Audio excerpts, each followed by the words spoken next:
Okay, let's make a little jointed crank. First thing we're gonna do is just mark out the line for where I want that joint. Alright,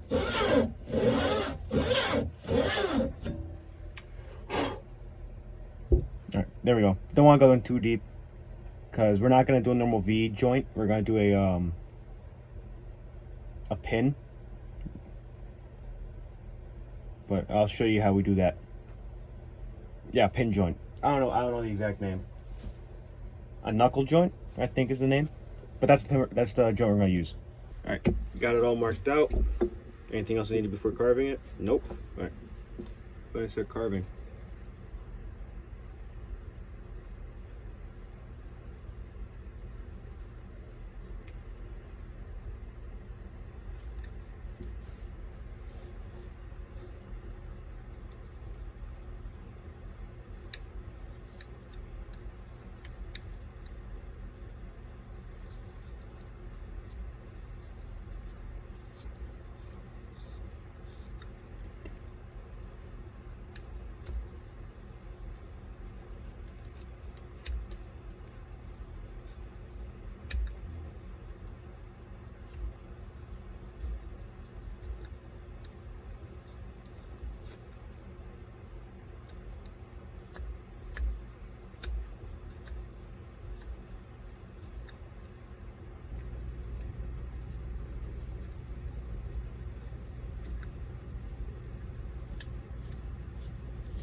There it is, all carved out.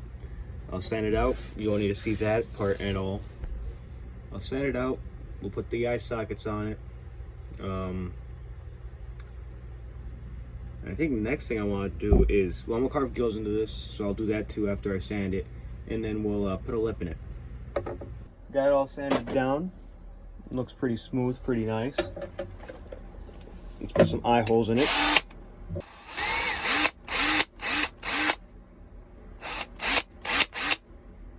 Pretty good eye hole. Next, I'm not going to do a lead hole until I have the thing separated. I think, just so I know where the hardware is going to be and I don't drill a lead hole, realize I'm not going to be able to put anything there. So next thing we're going to do is the gills.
Alright, there it is with the gills all carved out.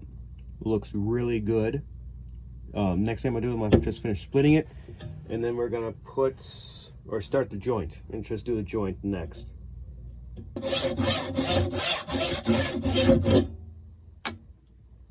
Alright, so what I'm gonna do is just take this wheel and just press it down the center of this and just carve out a little channel.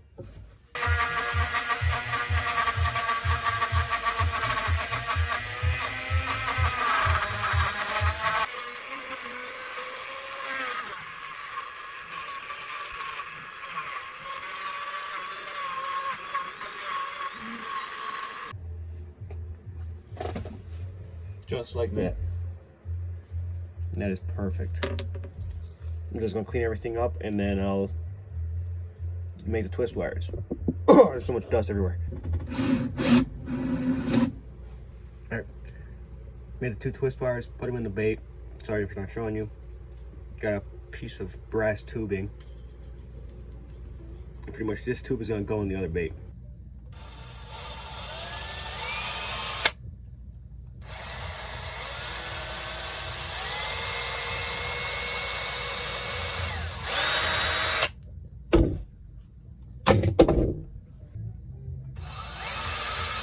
All right, got the brass rod through it. All right, now that we got the brass rod in there, next thing we're going to do is we're going to take, well, I'm going to take my Dremel, and we're going to take out 2 holes to fit these in there, plus the space they need to be able to go around the rod.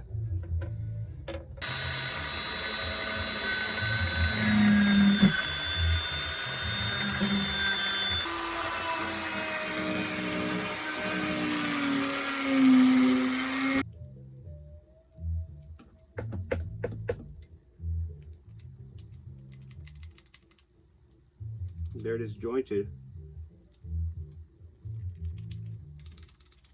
That's pretty nice. So next it's going to be a lip and seal it pretty much, and of course hooking. Oh, lead hole. The lead hole is going to go right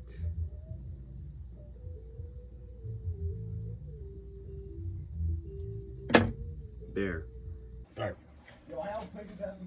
I'm going to really quickly seal this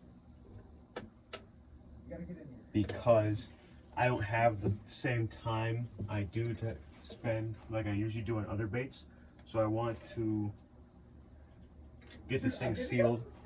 That way I can paint it quicker.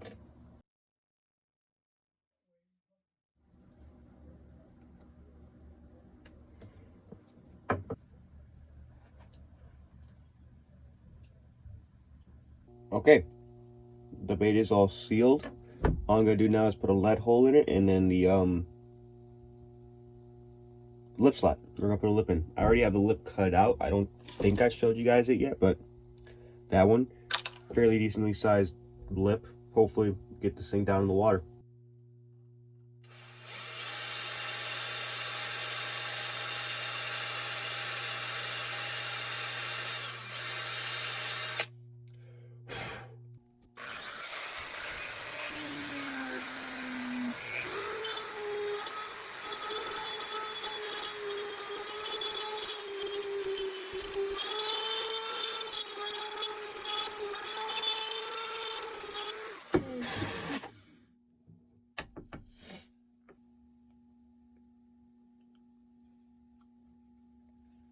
Just a little bit deeper, otherwise than that, it's pretty perfect for the lip slot. Time to pour some lead.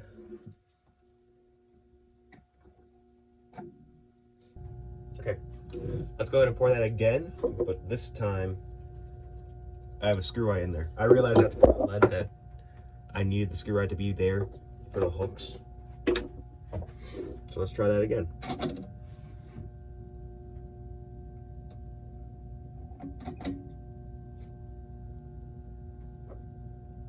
All right, perfect.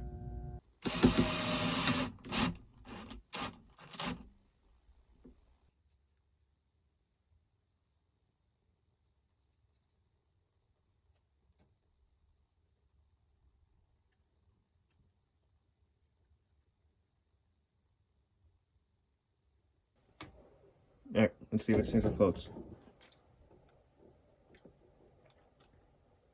Floats decently hard.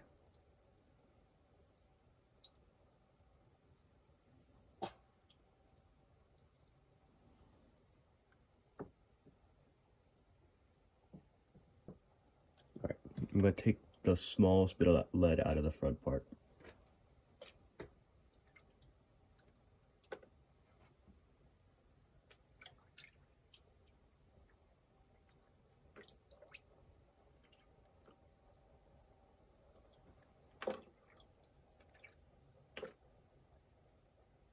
All right, I got the thing drying over the hot lead pot, and then that's all the lead we took out. I'm gonna just super glue and baking soda off camera, and then we're just gonna coat right into me painting. Okay, let's go ahead and get started painting this bait. I have an idea of the paint scheme. It's gonna be kind of crappie-ish. Crappie in terms of it's gonna have like those black spots, and it's gonna be like a crappie color scheme of like grayish silvers. First thing I'm gonna do is I'm just gonna hit all of this lightly with some silver.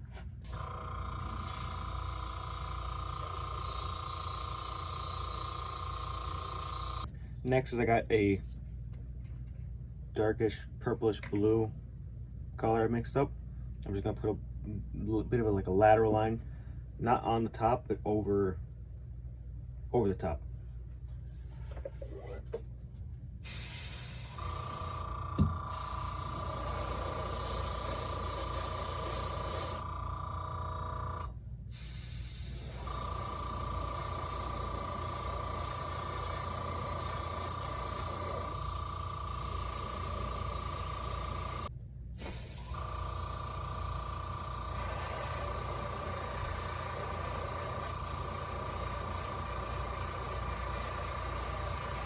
So there's what it looks like.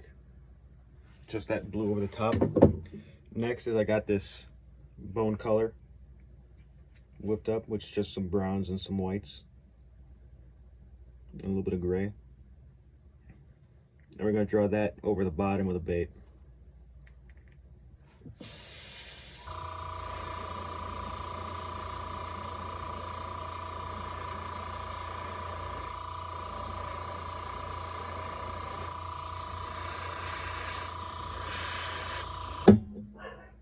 All right, there we go.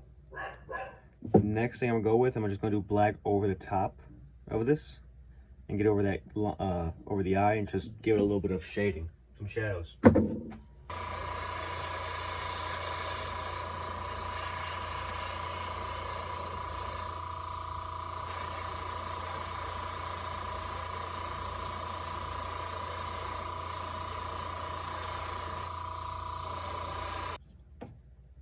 All right, so there's the black on it. Just darkened up the blue spots. Still leaving some of that blue in there. And then finally, before I put on scales and start doing a scale pattern on it, I'm going to put on some red up in the front. Just give it some color up there to give it like a little pizzazz.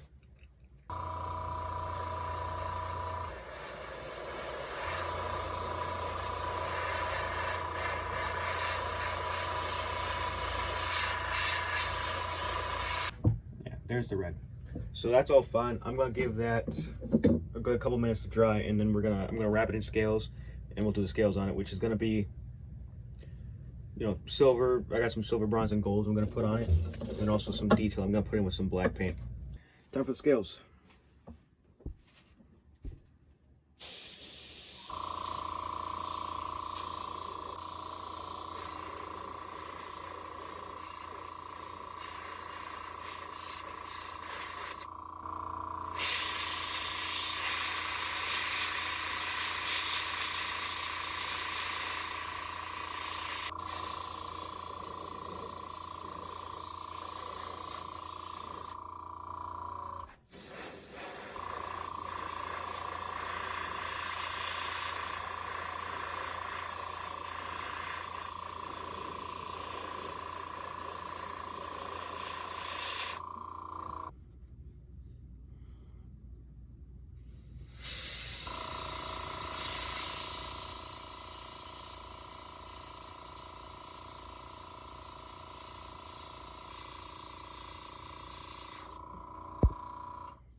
All right, let's see them.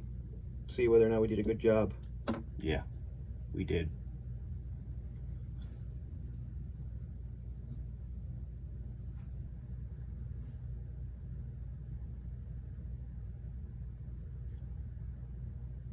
Cannot wait to clear coat this. But unfortunately, it seems like tonight I'm not gonna be able to. It's already dark out and my light is not good for clear coating. So we're gonna clear coat it, hopefully if we can tomorrow, if not soon. And you'll see that in a second. Here, let's put some eyes on it and you can see that.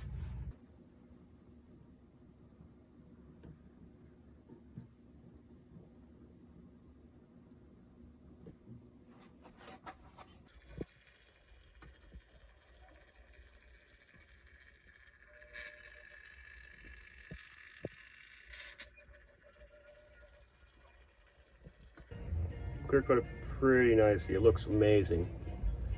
Didn't mess up. You can see that bubble in the eye, but other than that, the clear coat went completely fine. Now it's just time to put it together.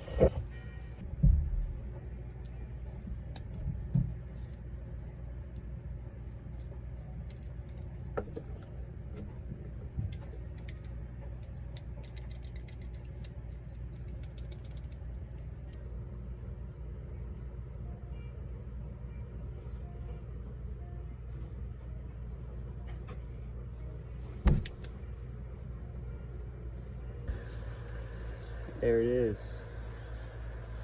Doesn't the thing just look amazing? Those dark and black scales over the top, that eye, the red off the bottom, the tan into the silvers with the black spots. Pretty good crankbait. All right, let's go test it out. Probably not gonna catch a fish with it today. I want to fish with it in Wisconsin, so just gonna test it out. Here we are at a lake, just here to test it out. Maybe we'll get something. Probably not. I got my new St. Croix again, this time without a broken rod tip. And I got the crankbait. Let's see what action it's got.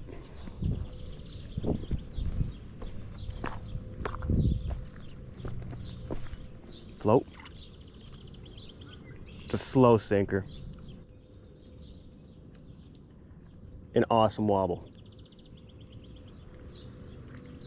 Let's go ahead and give it a cast. Hopefully not lose it on the cast.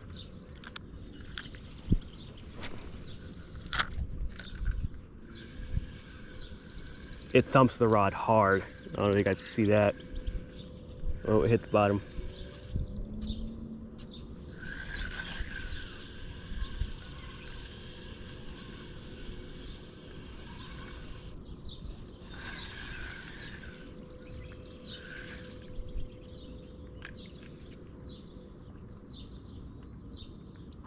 It sinks so slow I might put some smaller hooks on it just to make it float, but it has an amazing wobble. It is kind of like a countdown crank, which isn't gonna be bad for where I'm going. I wish the water was clear so I could get a good idea of how it dives, if this thing really is a deep diver or not. But from the feel, I'm pretty sure it does, because I'm bringing it in right now, and I'm pretty sure I'm snagged on weeds. Yeah, I am. So, other than that, the action on this thing's great.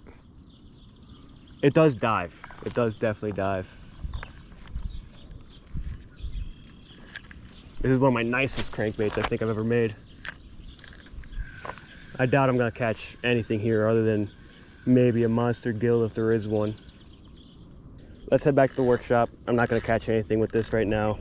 I wish I kind of brought my ultralight tackle, because I probably could have caught a bluegill, but we don't need it. You guys don't need to see me catch a bluegill. So let's head back to the workshop. I'd be lying if I told you the fishing wasn't at least a little good up in Wisconsin. I don't remember ever hitting rocks or anything up there.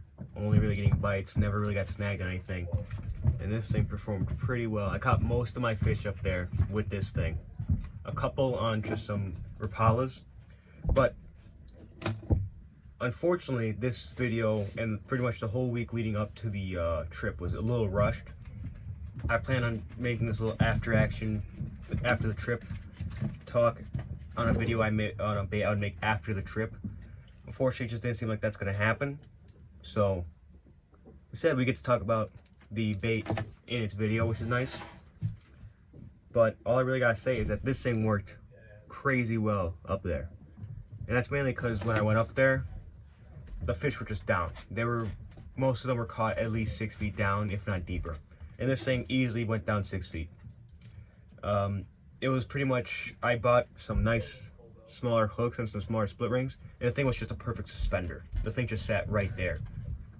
So it was literally just a perfect bait for the fishing I was doing up there. Didn't really catch anything big. I caught a bunch of variety, rock bass, bluegill, Did I get a crappie? No, I didn't get a crappie. Smallmouth, largemouth, perch. Got a bunch of different species of fish. The biggest bass was only about 15 inches. The lake we went to usually performs way better. And usually there's a second lake that we go to get like pike and with the chance of muskie. But we couldn't get into that lake, so I couldn't use anything like the pike or the bluegill, which I was really hoping to use, but couldn't do that. And then a bunch of the other baits I brought were top water, like the baits I made. A bunch of them were top water. Like, do I have? Yeah, I did. Tackle box, I brought them in right here. Like this thing. I brought this thing because I wanted to try it out. And then I brought out some, I think it's in a different tackle box, but it's something shallow. Same thing with this. This is the craw, which I should have used, but I knew in the lakes we were at, it probably wouldn't have really worked.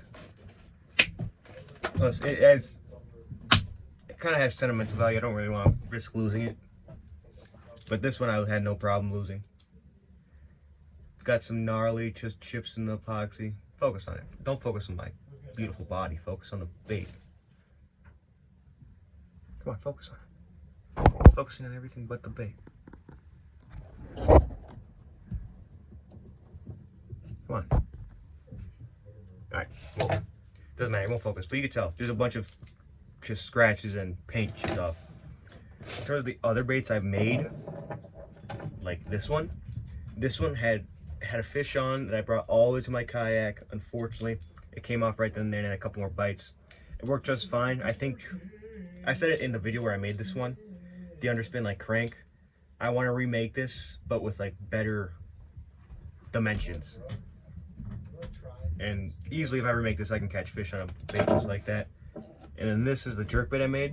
Unfortunately for this one, in like the video where I made a bunch of jerk baits, unfortunately for this one, I didn't, my lead pot broke for this one. So I used a split shot instead of my actual putting weight in. So it's super light. It doesn't sink or it doesn't suspend. And it's a hard floater, so it doesn't really dive down there. So using that was just not an option because it never really got in front of the fish's face. No, the trip was super great. Just the fishing, I'd be lying if I said the fishing was great, but I'd also be lying if I said the fishing wasn't bad. It just wasn't outstanding fishing. I got, my biggest bass was nicely on this bait, and then I got a couple more. I only got a couple photos. I'm not a person to take photos, but I'll show you them now. I think I got my 15-inch bass, and like the first bass of the trip was on this. And then the I have a smallie from a lake that I was using. I was using a worm. I was using a live worm. But other than that, sorry it's been a while. And don't worry about me not making anything soon. Well, actually, you know what? Let me not say that. It is probably gonna take a while before I make my next bait, but I just need to come. I have a bunch of stuff happening right now, so I'm still settling in from after the trip. But I promise, soon you guys get some more baits. You need to buy some more wood, and I got a bunch of stuff coming up. They're gonna think we're noobs and they're never gonna raid. Little brother talking. All right. Bye. Get ready for more stuff. Thanks for watching.